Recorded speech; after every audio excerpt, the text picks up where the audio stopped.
How dumb are you? How stupid are you? You actually believed that I would stop using Garfield card gameplay in the background of my videos? You fell for my fucking ultimate trap, okay? I activate my trap card, Pot of Greed, which allows me to draw 2 cards from my deck. And yeah, by the way, Yu-Gi-Oh nerds, I am aware that Pot of Greed is not actually a trap card. You don't have to tell me, okay? I don't care about your opinion. You're a grown-ass man who plays fucking Yu-Gi-Oh! Unlike me, who plays Pokemon like a real legend. For the next video, I will actually change the background gameplay to something that isn't Garfield card. And by the way, if you want to see me do a review of Garfield card, I'll put a poll in the community tab right now. Now let's get into today's real topic. This guy made a video talking about how Xbox just can't compete with Sony and every single Xbox exclusive game sucks. Every single one. And this video is filled with so many fucking contradictions, like you cannot count them all. So, you know, without further ado, let's get into it.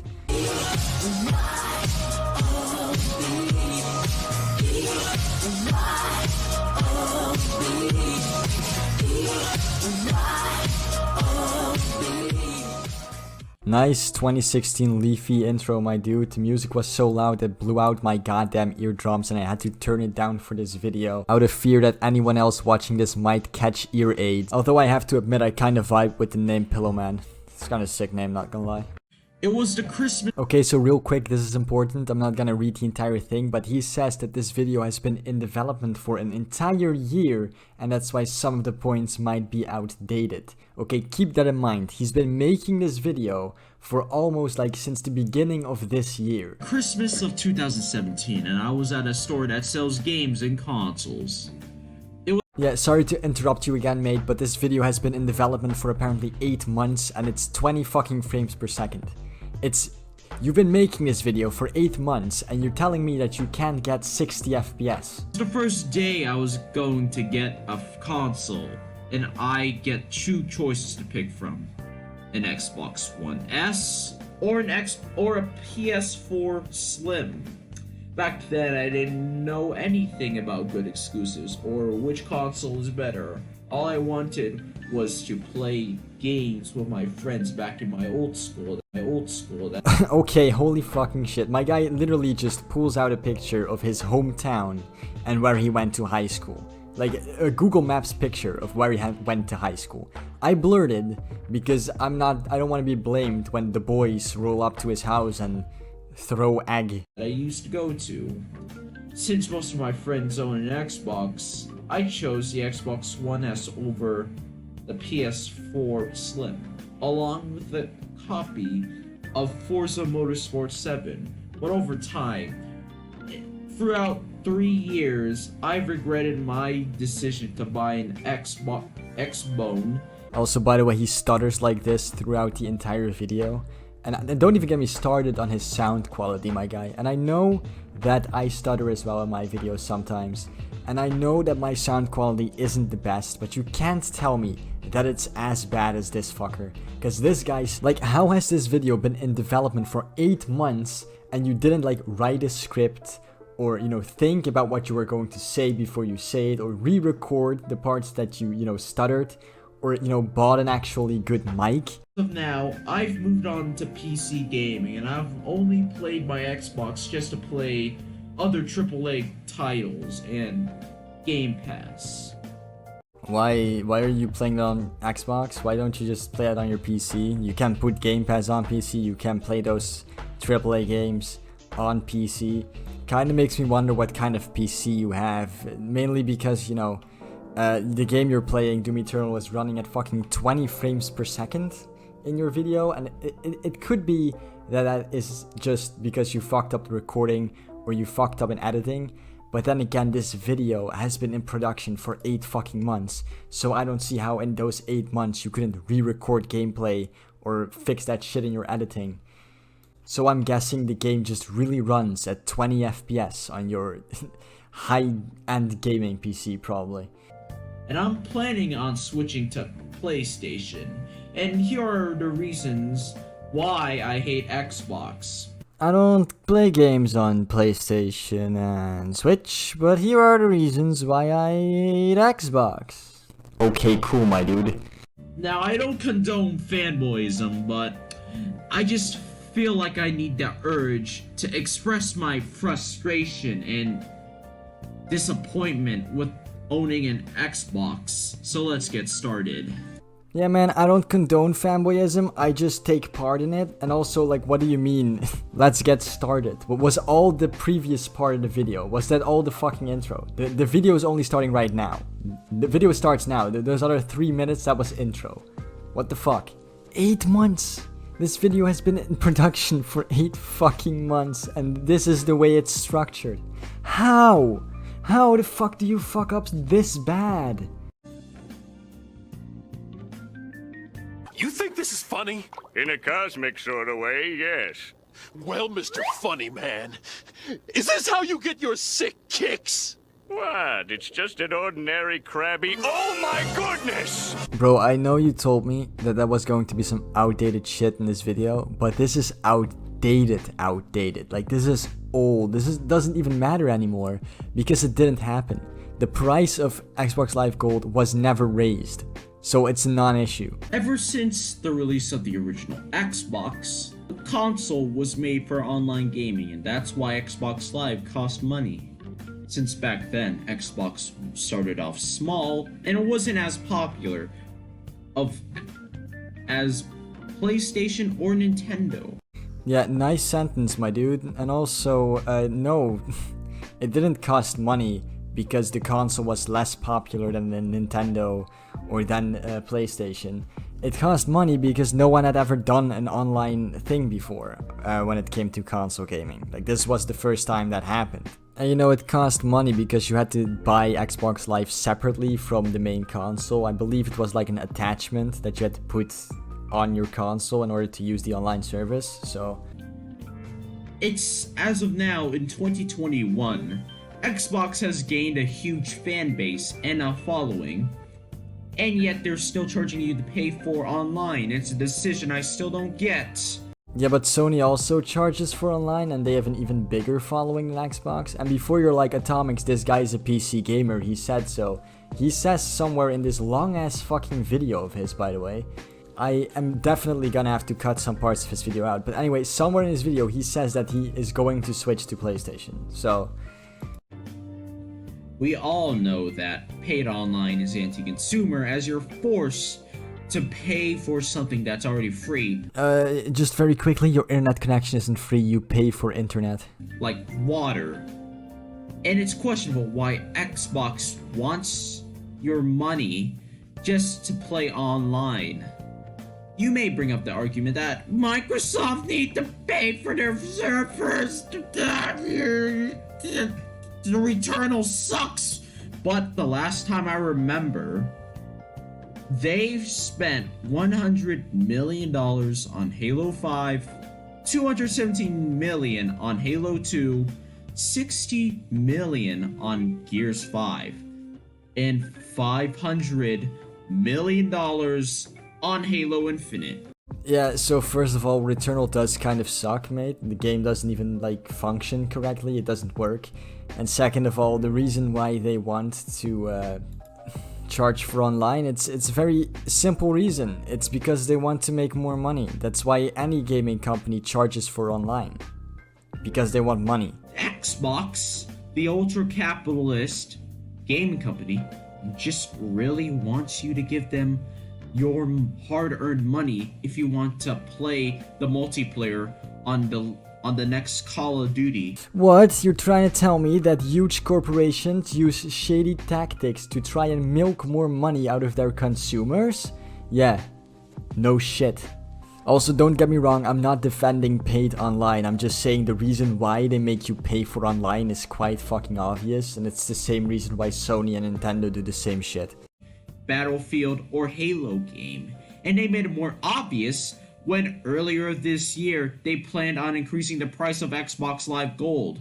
Thankfully, they've backed down from this decision due to the amount of backlash it got from the Xbox community, but pretty much you can't lie that Xbox, the console company that used to care about online and games, just got too greedy with the launch of the 360 that it basically caused the downfall of the brand, and it would have suffered the same fate as Sega.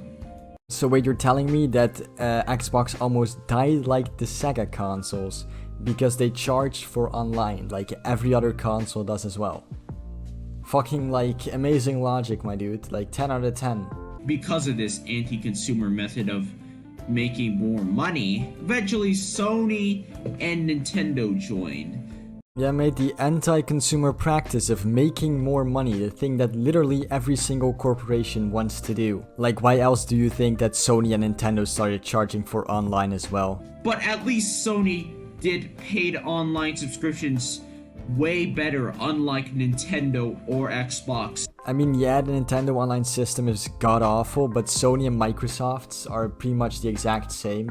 They're both pretty shit, but I'm gonna skip like a bunch of shit he says now, mainly because his main argument here is that Sony has better quote-unquote free games with their online service, even though that's subjective and a matter of opinion, but I'm just gonna skip to the part where he starts complaining about exclusives.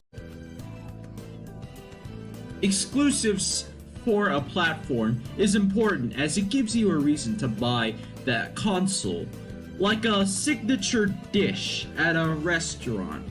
But does Xbox have exclusives? Well, yes, but actually no, because most of the exclusives for Xbox ain't that good, and any other games that are good before Don Matrick left and after Phil Spencer took over as executive vice president of Xbox are either dead or on other platforms.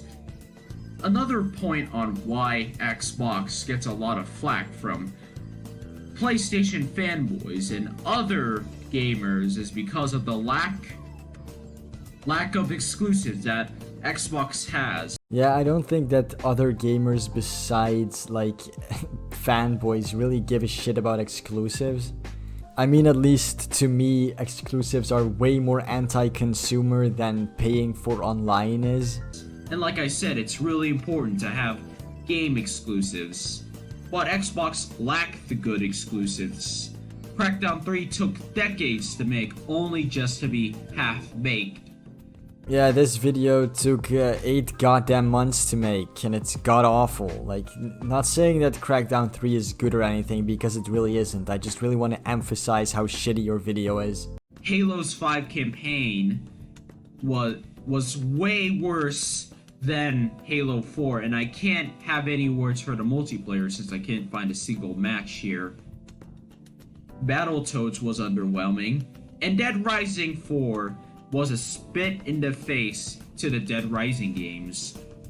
Pretty much the only good Xbox exclusives are either Grounded, Sunset Overdrive, Gears of War 4, Gears 5, Halo Master Chief Collection, Gears Tactics, the Forza games, Ori, Cuphead, Quantum Break, and maybe every Bethesda game ever. Wow, that sounds like Microsoft has a lot of great exclusives.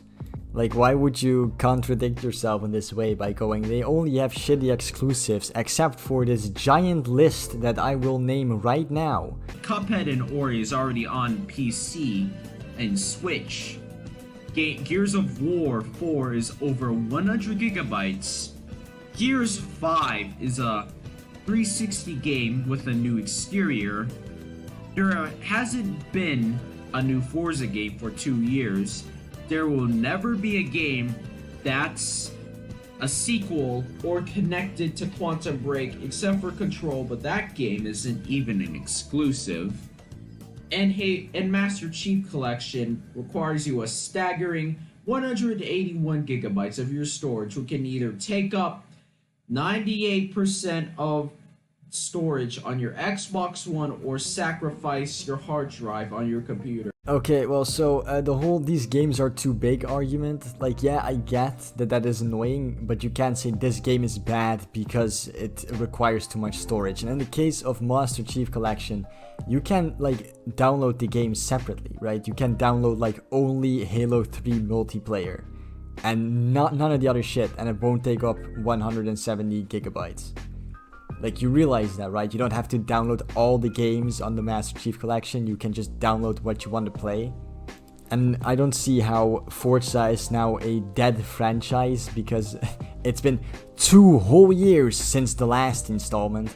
By that logic, Zelda is a dead franchise, Mario is a dead franchise, God of War is a dead franchise. They're all dead franchises because it has been over 2 years since the last game came out, you guys. That's how this works. Microsoft lacks games that have only single player. What and how is that a problem exactly? So you're gonna tell me that games like Gears of War, Forza, and Halo, they're shit games. You know, they might have a great single player, but they also have a great multiplayer. And therefore, you know, that isn't good. We need games that are just only good single player, which Microsoft always also has coming up, by the way.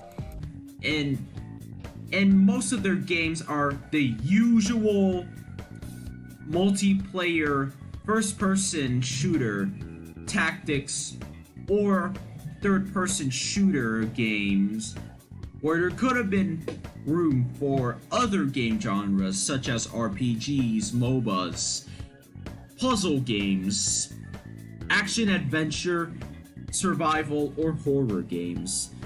Yeah, I disagree. Microsoft's game lineup is way more diverse than fucking Sony's. So almost every single Sony game is a third-person action RPG with stealth elements and cinematic cutscenes. Microsoft has, yes, they have first-person shooters like Halo, racing games like Forza, third-person shooters like Gears of War. But they do have like RPGs, you know, like Starfield and Avowed coming up. They've got a survival sandbox games in Grounded, and they've got a lot of other games coming up from a variety of different genres. Like they have probably more 2D platformers are gonna come from Double Fine. They've got Hellblade 2 coming up, they've got a new Fable coming up, they have a new Perfect Dark coming out, and those are all different genres of games. Like, and what the fuck are you talking about? They could have used many of their studios that they own to at least create a new game that's a part of a new IP franchise, or just remakes or sequels to other Xbox IPs such as Banjo-Kazooie, Steel Battalion, and Alan Wake. At least they're releasing a new Fable game, but they need to do more than that than just rely on existing game franchises and have them become exclusives like Stalker 2 and Ark 2. And no, Starfield doesn't count as a new IP because it was already a project that was in development before Xbox bought Bethesda. Okay, so first of all, earlier you were saying that Microsoft needs to make more games in older franchises like Banjo-Kazooie, and now you're saying that Microsoft is making newer games in older franchises. But they need to do more than that, apparently. And also, obviously it's bullshit that Starfield isn't a new IP. It is a new IP. If there have been no previous games in the Starfield franchise, I suppose, that means that it is a new IP regardless of if it was announced as a Microsoft exclusive or not. That doesn't really even matter. Anyway, you guys, I really didn't want to cut this video short, but it's already one of my longer videos that I've made. And this guy's video, even though I cut about 5 minutes or more out of it, there is still 10 minutes left, and I really cannot force myself to respond to that last 10 minutes. Like, I'm fucking dying of brain cancer at the moment because this guy is just so fucking retarded. But anyway, you guys, like, I'm really gonna end the video here. So if you liked the video, please like and subscribe to the channel. If you want to see the Garfield card review, you know, vote on the poll. And I'll see you all in the next video. Goodbye.